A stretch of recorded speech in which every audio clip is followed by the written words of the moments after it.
اس کا جو اب جو چھت بنتا تھا بالکل اس کے نیچے ہی ہم لوگ لیٹے ہوئے تھے۔ مجھے ایسا لگا کہ اس کے اوپر سے کوئی جھانک رہا ہے۔ میں نے چارپائی پہ لیٹے لیٹے ہی اوپر جب دیکھا تو وہاں پر ایک بہت بڑا سر تھا۔ وہ سر بلی کا نہیں تھا، وہ اتنا بڑا سر تھا کہ سمجھ نہیں آ رہی تھی کہ وہ کس چیز کا سر ہے۔ اس کے اوپر چمکدار 2 بڑی بڑی آنکھیں تھیں اور وہ بلی کی طرح غرا رہی تھی۔ جب میں نے اتنی بھیانک مخلوق کو دیکھا، میرا کزن بالکل میرے پاس تھا، میں نے اس کو فوراً، میری ہلکی سی چیخیں نکل رہی تھی، اتنی ہمت نہیں ہو رہی تھی کہ میں اونچا چیخ سکوں۔ تو میں نے اپنے کزن کو ہلایا، جو ہی وہ جگہ میں نے اس کو بتایا کہ اوپر کچھ ہے، اس نے بھی اوپر دیکھا۔ اس نے جب دیکھا وہ بہت اونچا چیخنے چلانے لگ گیا۔ ہم دونوں کی چیخیں سن کر پاس سوئے سب گھر والے جاگ گئے۔ میری خالہ فوراً سے بھاگ کر آئیں، ساتھ ہی ان کی چارپائی تھی۔ خالہ نے پوچھا کہ کیا ہوا ہے؟ ہم لوگوں کے شور مچاتے، ہم لوگوں کی چیختے چلاتے، اس شاؤٹنگ کے درمیان ہی کہیں وہ جو چیز تھی وہ غائب ہو گئی۔ ہم نے ان کو بتایا کہ ابھی ہم لوگوں نے اوپر کسی کو دیکھا اور وہ بہت بھیانک تھا۔ خالہ نے کہا کہ تم لوگ خواب میں ڈر گئے ہوگے۔ ہم لوگوں کی چارپائیاں اٹھوا کر سب کے درمیان میں کر دی گئیں، لیکن وہ خواب نہیں تھا، وہ حقیقت تھی۔ پہلے کسی کا وہاں پر موجود ہونا، اپنی موجودگی کو ظاہر کرنا، اور پھر اس طرح سے باقاعدہ کسی کا ڈرانا اور نظر آنا۔ میں نے اکیلے نے دیکھا ہوتا تو میں وہم کہہ بھی دیتا، میرے کزن نے بھی دیکھا تھا، جاگتی آنکھوں سے دیکھا تھا، مگر سب کو یہی لگا کہ شاید ہم لوگ ڈر گئے ہیں، فوتکی والا گھر تھا تو شاید ہم لوگ ڈر گئے ہیں، لیکن وہ ڈر نہیں تھا، وہ سچ تھا، وہ سچ تھا۔ اگلے دن میرے خالو کے کل ہوئے اور ہم لوگ شام تک واپس آ گئے۔ اس کے بعد میں کبھی بھی ان کے گھر میں رات نہیں رہا اور بہت کم میں ان کے گھر جاتا ہوں۔ ایک ہم ہی نہیں، ہم لوگوں کے اکثر ریلیٹیوز جو ہیں ان کے گھر سے ڈر جاتے ہیں۔ کبھی کبھار کسی کے ساتھ کچھ نہ کچھ ایسا انسیڈنٹ ہوتا ہے کہ ان کے گھر والوں کو، میری خالہ لوگوں کو، سارے رشتہ دار باقی بھی کہتے ہیں کہ آپ کا گھر آسیب زدہ ہے، یہاں پر جنات ہیں۔ مجھے لگتا ہے کہ وہ خود بھی اس بارے میں جانتے ہیں کہ ان کے گھر میں جنات ہے، مگر وہ اس بات کو ایکسیپٹ کر کے بھی کسی کے آگے مانتے نہیں ہیں۔ یہ میری زندگی کی سچی خوفناک کہانی ہے جو میں نے آپ کے ساتھ شیئر کی۔ بہت شکریہ ذیشان نوید آپ کا۔ اللہ ہم سب کو، آپ سب کو اپنے حفظ و ایمان میں رکھے۔ لسنرز، ہمیشہ کی طرح یہ باتیں ایز یوزول روز ہوتی ہیں آپ لوگوں کے ساتھ۔ جس جگہ پر آسیب جنات ہوتے ہیں، کوئی نیا بندہ جب وہاں پر جاتا ہے تو وہ اس کو زیادہ اپنی موجودگی کا احساس دلاتے ہیں، کیونکہ جو باقی گھر والے ہوتے ہیں وہ کہیں نہ کہیں یوز ٹو ہو چکے ہوتے ہیں، ان کو کسی کی موجودگی اس طرح سے عجیب نہیں لگتی جو کہ ایک نئے آنے والے بندے کو لگتی ہے۔ بڑھتے ہیں ایک اور خوفناک کہانی کی طرف۔ یہ خوفناک کہانی میرے ساتھ شیئر کر رہی ہیں انم خان لاہور سے۔ انم خان کہتی ہیں کہ میں آپ کے ساتھ 8 سے 35 سال پرانا ایک واقعہ شیئر کرنا چاہتی ہوں۔ میری امی کے ہی ایک انکل تھے، وہ اور ان کی مسز سعودی عربیہ میں شفٹ ہو گئے۔ ان لوگوں نے وہاں پر جو فلیٹ لیا تھا، وہ لوگ نہیں جانتے تھے وہ فلیٹ آسیب زدہ تھا۔ وہاں پر ان کے ساتھ یہ مسئلے مسائل ہونے لگے کہ ان لوگوں کو وہاں پر کسی کی موجودگی کا تو احساس ہوتا ہی تھا، لیکن ان کے گھر کا سامان غائب ہونے لگ گیا۔ اب یہ معمول کے مطابق کام شروع ہو گیا تھا۔ وہ چیزیں ان کی آنکھوں کے سامنے رکھی ہوتی تھیں اور کچھ پلوں کے بعد وہ چیزیں غائب ہو جاتی تھی۔ انہیں کون اٹھاتا تھا، انہیں کون کہاں کرتا تھا، کچھ سمجھ نہیں آتی تھی۔ وہ جو آنٹی تھیں وہ بہت زیادہ پریشان رہنے لگ گئیں۔ وہ اپنے انگلی کے ساتھ، اشارے کے ساتھ دیواروں کے اوپر لکھتی تھیں کہ اگر یہاں پر کوئی جنات ہیں، غیر مرئی مخلوقات ہیں، تو ان کو حضرت سلمان علیہ السلام کا واسطہ دیتی تھیں کہ ہمیں تنگ نہ کریں، ہمارا جو سامان آپ نے اٹھایا ہمیں واپس کر دیں۔ یہ معمول بن گیا تھا۔ اب وہ حد سے زیادہ پریشان رہنے لگی تھی کہ ان کو کوئی بھی چیز کی جب اشد ضرورت ہوتی تھی تو وہ چیز غائب ہو جاتی تھی اور واپس ملتی بھی نہیں تھی۔ اسی طرح ایک دن وہ آنٹی بیٹھی ہوئی تھی تو ان کے دروازے پر بیل ہوئی۔ جب ڈور بیل بجی تو وہ فوراً سے باہر گئی، انہوں نے دروازہ کھولا تو وہاں پر انکل کھڑے تھے۔ وہ بڑی حیران ہوئی کہ یہ تو ابھی ڈیوٹی پر گئے تھے، اب یہ واپس کیسے آ گئے ہیں، اور ان کا بیہیویئر بھی کچھ عجیب تھا۔ آنٹی نے ان سے پوچھا کہ آپ تبھی گئے تھے تو واپس کیوں آ گئے؟ تو انہوں نے آگے سے بہت عجیب و غریب قسم کا کہکا لگایا اور چپ کر کے کمرے میں چلے گئے۔ وہ آنٹی سمجھ گئی تھیں کہ وہ انکل نہیں ہیں، ان کے روپ میں کوئی اور آیا ہے۔ وہ ڈر گئی اور اپنے نیبرز میں جو فلیٹ تھا ان کے پاس گئی، ان کو ساری بات بتائی کہ ہم لوگ یہاں پر بہت زیادہ تنگ ہیں، ہمیں کچھ سمجھ نہیں آ رہا کہ ہم لوگوں کے ساتھ کیا ہو رہا ہے، یہاں پر آئے دن کچھ نیا ہوتا ہے۔ جس پر ان آنٹی کا یہ کہنا تھا، جو ساتھ والے نیبرز تھے ان کا یہ کہنا تھا کہ یہ فلیٹ آسیب زدہ ہیں، یہ خالی رہتا ہے. جب بھی یہاں پر کوئی آتا ہے ان کے ساتھ یہ سب ہوتا ہے، اور جب یہ خالی ہوتا ہے اس میں سے بھی لوگوں کے بولنے کی، سامان کو گھسیٹنے کی آوازیں آتی ہیں. پھر جب ان لوگوں کی برداشت سے کام باہر ہو گیا تو ان لوگوں نے اس فلیٹ کو چھوڑ دیا. ایک سچا خوفناک واقعہ تھا ہمارے خاندان کا جو میں نے آپ کے ساتھ شیئر کیا. بہت شکریہ انم خان آپ کا، آپ بھی میری ریگولر لسنر ہیں اور ایکٹیو پارٹیسپینٹ ہیں. بہت شکریہ آپ کا. اسی طرح سے لسنرز، میں نے آپ لوگوں کے ساتھ ایک بات شیئر کی تھی کہ سعودی عربیہ میں میرے اپنے بڑے بھائی فیملی کے ساتھ رہتے ہیں. ان کے فلیٹ میں بھی، ان کی بلڈنگ میں بھی، ان کے فلیٹ میں نہیں ان کی بلڈنگ میں یہ انسیڈنٹ ہو چکا ہے کہ ان کے جو اوپر والا فلور ہے، جو 5th فلور ہے وہاں کا، وہاں پر ایک فلیٹ میں بھی یہی مسئلے مسائل تھے کہ وہ فیملی پاکستان آئی ہوئی تھی. تو وہاں پر عورتوں کے بولنے کی آوازیں، سامان کو گھسیٹنے کی آوازیں، اور اس طرح سے جس طرح سے نائف کو کسی لوہے کے اوپر کوئی پھیرتا ہے تو ایک عجیب سی آواز آتی ہے جو بہت اریٹیٹنگ ہوتی ہے، وہ آواز آنا، پھر کانچ کا ٹوٹنا. اب وہ لوگ پاکستانی فیملی وہاں پر واپس آ چکے ہیں اور وہاں پر دوبارہ میری بھابھی ان سے ملنے گئی، ان کو ساری باتیں بتانے گئیں. تو میری بھابھی کی وہاں پر سخت طبیعت خراب ہو گئی. اللہ انہیں زندگی صحت عطا کرے.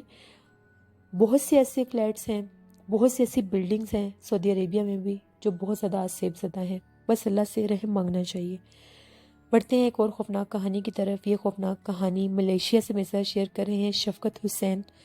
شفقت حسین کہتے ہیں کہ میں بیسکلی پاکستان سے ہوں، پاک پتن سے ہوں، لیکن پچھلے 10 سال سے میں ملیشیا میں ہی ہوں اور میں یہیں پر جاب کرتا ہوں.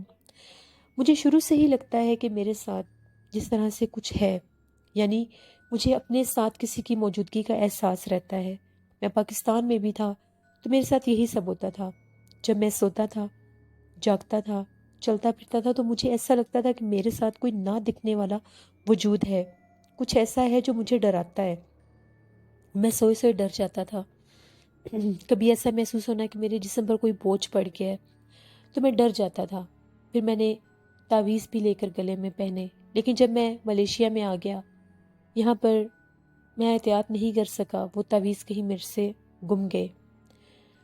یہاں پر میں جس جگہ پر کام کرتا ہوں وہ ایک سٹور ہے اور اس کے 4 فلورز ہیں. میں بیسمنٹ میں کام کرتا ہوں.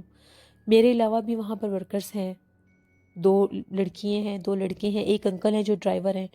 ہم لوگ سب ایک ہی سٹور پر کام کرتے ہیں. میں جب بھی بیسمنٹ میں کام کر رہا ہوتا ہوں، ابھی بھی ریسنٹلی بھی یہ سب ہوتا ہے میرے ساتھ. مجھے ایک دم سے ایسا لگا، ایک دن میں کام کر رہا تھا، دوپہر کا ٹائم تھا، میں اکیلا تھا بیسمنٹ میں، اور وہ سٹور اس طرح کا بنا ہوا ہے کہ وہاں پر دن کے ٹائم بھی روشنی کرنی پڑتی ہے، اور میں تو پہلے ہی بیسمنٹ میں ہوتا ہوں. میں کام کر رہا تھا تو مجھے اس طرح سے محسوس ہوا کہ میری بیک سائڈ سے بہت تیزی سے کوئی بھاگ کر گیا ہے، مگر وہ بھاگنے والا مجھے نظر نہیں آیا. میں اکثر ڈر جاتا ہوں. مجھے واش روم کے لیے اوپر والے فلور، 1st فلور پر جانا پڑتا ہے. ایک دفعہ مجھے واش روم جانا تھا تو میں لفٹ کے ذریعے اوپر گیا. ابھی میں لفٹ سے باہر ہی نکلا تھا، وہاں پر مجھے اتنی تیز پرفیوم کی خوشبو آئی کہ میں نے زندگی میں اتنی تیز خوشبو کبھی بھی میں نے اسمیل نہیں کی. میں ڈر گیا. واش روم جانے کے بجائے میں واپس آ گیا. اب یہ میرے ساتھ کام گاہے بگاہے ہوتے رہتے ہیں. مجھے وہاں پر کوئی اپنے ہونے کا احساس دلاتا ہے. پھر ایک دفعہ ایسا ہوا کہ اب میں، ظاہری بات ہے کہ جب وہاں پر سارا دن کام کرنا ہوتا ہے، مجھے واش روم میں جانا پڑتا ہے، تو میں اوپر واش روم پر گیا. جو 1st فلور ہے وہاں پر بہت زیادہ اس چیز کا بسیرا اور اثرات ہیں. میں 1st فلور پر نہیں گیا، میں 2nd فلور پر چلا گیا. وہاں پر بھی ٹوائلٹس ہیں. مجھے نہیں پتا تھا کہ میرے سے پہلے ایک واش روم میں جو وہاں کے ڈرائیور انکل ہیں وہ تھے، دوسرے واش روم میں چلا گیا. ان کو یہ نہیں پتا تھا کہ میں وہاں پر آیا ہوں.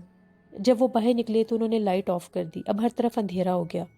میں واش روم سے باہر نکلا، میں ہاتھ دھو رہا تھا تو ابھی میں نے لائٹ نہیں جلائی تھی، اتنی روشنی وہاں پر تھی کہ میں ہاتھ دھو کر واپس جا سکوں. اس طرف بیک سائڈ پر ایک اور روم تھا اور اس کے آگے شیشہ بھی تھا اور پردے بھی لگے ہوئے تھے. مجھے ایسا محسوس ہوا کہ وہاں پر کوئی عورت کھڑی ہے، کیونکہ اس کا عکس بالکل سامنے شیشے میں نظر آ رہا تھا. میرے دیکھتے دیکھتے اس کا سایہ بہت بڑھ گیا. میں نے جب پیچھے پلٹ کر دیکھا تو وہ کالے رنگ کا سایہ بن کر پوری جگہ پر پھیلی ہوئی تھی. میں ڈر گیا اور میں آیت الکرسی پڑھتا ہوا بھاگتا ہوا لفٹ سے نیچے واپس بیسمنٹ میں آ گیا. وہ جو ہم لوگوں کی لفٹ ہے اس کے آگے بارش کے پانی کے لیے وہاں پر ایک جگہ بنائی گئی ہے، اس کے اوپر گرلز رکھی گئی ہیں، لوہے کی گرلز رکھی گئی ہیں، ان کے اوپر جب پاؤں رکھ کر اندر آتے ہیں چلتے ہیں تو وہاں سے آواز آتی ہے باقاعدہ. مجھے تو کچھ زیادہ آتی ہے کیونکہ لفٹ جب اوپر سے نیچے جاتی ہے نیچے آتی ہے تو وہ آواز بہت کلیئر ہوتی ہے. وہاں پر بھی مجھے عورتوں کی آپس میں باتیں کرنے کی آوازیں آ رہی تھیں. وہ کون تھی مجھے نظر نہیں آئی. اب لاک ڈاؤن ہے، اب میں گھر ہوتا ہوں، لیکن ابھی بھی میں یقین سے کہہ سکتا ہوں کہ وہاں پر کچھ ہے اور وہ مجھے اپنے ہونے کا احساس بہت زیادہ دلاتا ہے. جب میں کام کرتے کرتے ڈر جاتا ہوں، مجھے ایسا لگتا ہے کہ بیسمنٹ میں میرے علاوہ کوئی ہوتا ہے، وہ مجھے بہت زیادہ احساس دلاتا ہے. کبھی بھاگ کر گزر جانا، کبھی کسی چیز کو چھیڑ دینا، کبھی تیز ہوا کا جھونکا آنا. وہ کہاں سے آتے ہیں مجھے کچھ سمجھ نہیں آتی. میں پھر اپنے پاس سورت یاسین اور سورت رحمان لگا کر رکھتا ہوں. اس وقت وہ چیزیں مجھے ڈرانا کم کر دیتی ہیں. لیکن وہاں پر بہت زیادہ جنات کا بسیرا ہے. یہ میری زندگی کی سچی کہانی اور ابھی بھی میں اس چیز کو فیس کر رہا ہوں. بہت شکریہ شفقت حسین آپ کا. اللہ ہم سب کو، آپ سب کو اپنے حفظ و ایمان میں رکھے اور ایسی آزمائشوں سے محفوظ رکھے. پڑھتے ہیں ایک اور خوفناک کہانی کی طرف. یہ خوفناک کہانی فراز خان میرے ساتھ شیئر کر رہے ہیں کراچی سے. میرے ریگولر لسنر ہیں اور ڈیلی بیسس پر مجھے سٹوریز بھی شیئر کرتے ہیں. بہت شکریہ آپ کا. فراز کہتے ہیں کہ ہم لوگ جس بلڈنگ میں رہتے ہیں، آج سے 5 سال پہلے کی بات ہے، ہم لوگوں سے اوپر والا جو فلور ہے وہاں پر ایک آنٹی رہتی تھیں اپنے ایک بیٹے کے ساتھ. ان کے جو ہسبینڈ تھے وہ اکثر لیٹ نائٹ واپس آیا کرتے تھے جاب سے. ایک دفعہ ایسا ہوا کہ ان کے ہسبینڈ بتا کر گئے تھے کہ وہ اوور نائٹ باہر رہیں گے اور واپس نہیں آئیں گے. ان کی مسز کو پتہ تھا کہ آج انہوں نے دیر سے واپس آنا ہے یا مے بی صبح واپس آئیں، اس لیے انہوں نے ان کا انتظار نہیں کیا. وہ گھر میں ہی تھیں. شام کا ٹائم تھا. ان کا بیٹا بھی کھیل رہا تھا، پاس ہی لیٹا ہوا تھا. ایک دم سے ان کے دروازے کے اوپر بیل بجی. جب انہوں نے دروازہ کھولا تو وہاں پر ایک عورت کھڑی تھی. وہ حلیے سے اس طرح سے لگ رہی تھی جس طرح سے کوئی مانگنے والا ہوتا ہے. انہوں نے پوچھا کہ کیا چاہیے. اس نے کہا کہ مجھے کھانا لا دو. ان کے گھر میں کھانا بنا ہوا تھا. وہ جلدی سے کچن میں گئیں، اس کے لیے کھانا لے کر آئیں. اس کو کھانا دینے لگی. اس نے کہا مجھے کھانا نہیں چاہیے، مجھے پانی دے دو. وہ بڑی حیران ہوئی کہ ابھی تو یہ کھانا مانگ رہی تھی. انہوں نے کھانا وہیں پر اپنے ہاتھ میں تھا ان کے. جو ہی واپس پلٹی ان کو اس میں سے کچھ عجیب سی پرسراریت سی محسوس ہوئی. جب انہوں نے پیچھے پلٹ کر دیکھا تو ان کے پاؤں پر جب نظر پڑی، اس عورت کے پاؤں پر نظر پڑی تو اس کے پاؤں الٹے تھے اور ریڈ کلر کے تھے. وہ بہت ڈر گئیں. وہیں پر کچن میں ان کے پاس کینڈلز رکھی ہوئی تھیں. انہوں نے فوراً سے وہ کینڈلز جلا کر اپنے بچے کے پاس رکھ دیں کیونکہ ہر کوئی جانتا ہے کہ یہ مخلوق آگ سے ڈرتی ہے. وہ جو مانگنے آئی تھی جب وہ پانی لینے کے لیے گئی تو وہ چل کر اندر ان کے بیٹے کی طرف آ گئی. جب وہ کینڈل جلا کر فوراً اپنے بیٹے کے پاس آئیں تو وہ ڈر کے باہر ہو گئی. ان کے گھر سے پھر بھی نہیں گئی اور بھاگتی ہوئی ان کے گھر میں ان لوگوں نے مرغیاں رکھی ہوئی تھیں اور ان کا ایک ڈربہ سا تھا. اس ڈربے کے پاس جا کر وہ غائب ہو گئی. وہ بہت زیادہ ڈر گئیں. اپنے ہسبینڈ کو بھی انہوں نے کال کی مگر وہ اپنی ڈیوٹی پر تھے، وہ آ نہیں سکے. ساری رات ان لوگوں نے ڈر کے گزاری. جب صبح ان کے ہسبینڈ آئے ساری بات ان کو بتائی. جب ان لوگوں نے جا کر اپنی مرغیوں کا ڈربہ دیکھا تو ان کی ساری مرغیاں مری پڑی تھیں اور وہ بالکل سوکھ گئی تھیں. پھر وہ لوگ بہت ڈر گئے. وہیں پر ایک پیر صاحب تھے ان کے پاس کہ ان کو ساری بات بتائی تو ان پیر صاحب کا یہ کہنا تھا کہ وہ جگہ سیف زدہ تھی لیکن وہاں پر وہ جنات تھے جو اس طرح سے عورت کا روپ لے کر آئے. ان کی نظر اس بچے پر تھی. وہ جو بھی مخلوق تھی اس نے اس بچے کو اٹھانا تھا لیکن آپ نے ایک کینڈل جلا دی جس کی وجہ سے وہ بچے کی طرف تو نہیں گئی. آگ سے ڈر کے اس نے وہ ساری مرغیاں مار دی. پھر وہ لوگ بہت زیادہ خوف زدہ ہو گئے اور اس فلیٹ کو چھوڑ کے وہاں سے چلے گئے. یہ ہم لوگوں کی اپنی بلڈنگ کی ایک سچی خوفناک کہانی ہے جو میں نے آپ کے ساتھ شیئر کی. بہت شکریہ فراز خان آپ کا. لسنرز، انسان کی زندگی میں کبھی کبھار ایسے ناقابل فراموش واقعات پیش آتے ہیں جن کو وہ سوچ بھی نہیں سکتا. کس طرح سے غیر مرئی مخلوقات انسان کی زندگی میں اثر انداز ہوتے ہیں آپ روز کی کہانیوں میں سنتے ہیں. اسی لیے میں آپ لوگوں سے ہمیشہ یہ کہنا چاہتی ہوں کہ اپنے گھر میں تلاوت قرآن پاک لگایا کریں، 5 وقت کی نماز پڑھا کریں اور آیت الکرسی پڑھ کے اپنے گھر پر حصار باندھا کریں کہ اگر وہاں پر غیر مرئی مخلوقات ہیں بھی صحیح تو وہ آپ پر اثر انداز کم ہو سکیں. اپنا فیڈ بیک مجھے ضرور دیں. آپ لوگوں کو آج کی سبھی خوفناک کہانیاں کیسی لگیں. میرے دوسرے لسنرز نے جو مجھے سٹوریز شیئر کی ہیں انشاءاللہ وہ کل آپ لوگوں کے ساتھ ضرور شیئر کروں گی. اپنا بہت سا خیال رکھیے گا. نوشین کو دعاؤں میں یاد رکھیے گا. نماز پڑھیں، قرآن پاک پڑھیں اور درود پاک پڑھیں. اور اللہ سے دعا مانگیں کہ پوری دنیا پر جو تکلیف آئی ہے یہ بخیر و عافیت ٹل جائے، آمین۔ جہاں رہیں خوش رہیں، نوشین کو دعاؤں میں یاد رکھیے گا۔ Thank you for watching, stay blessed, اللہ نگہبان۔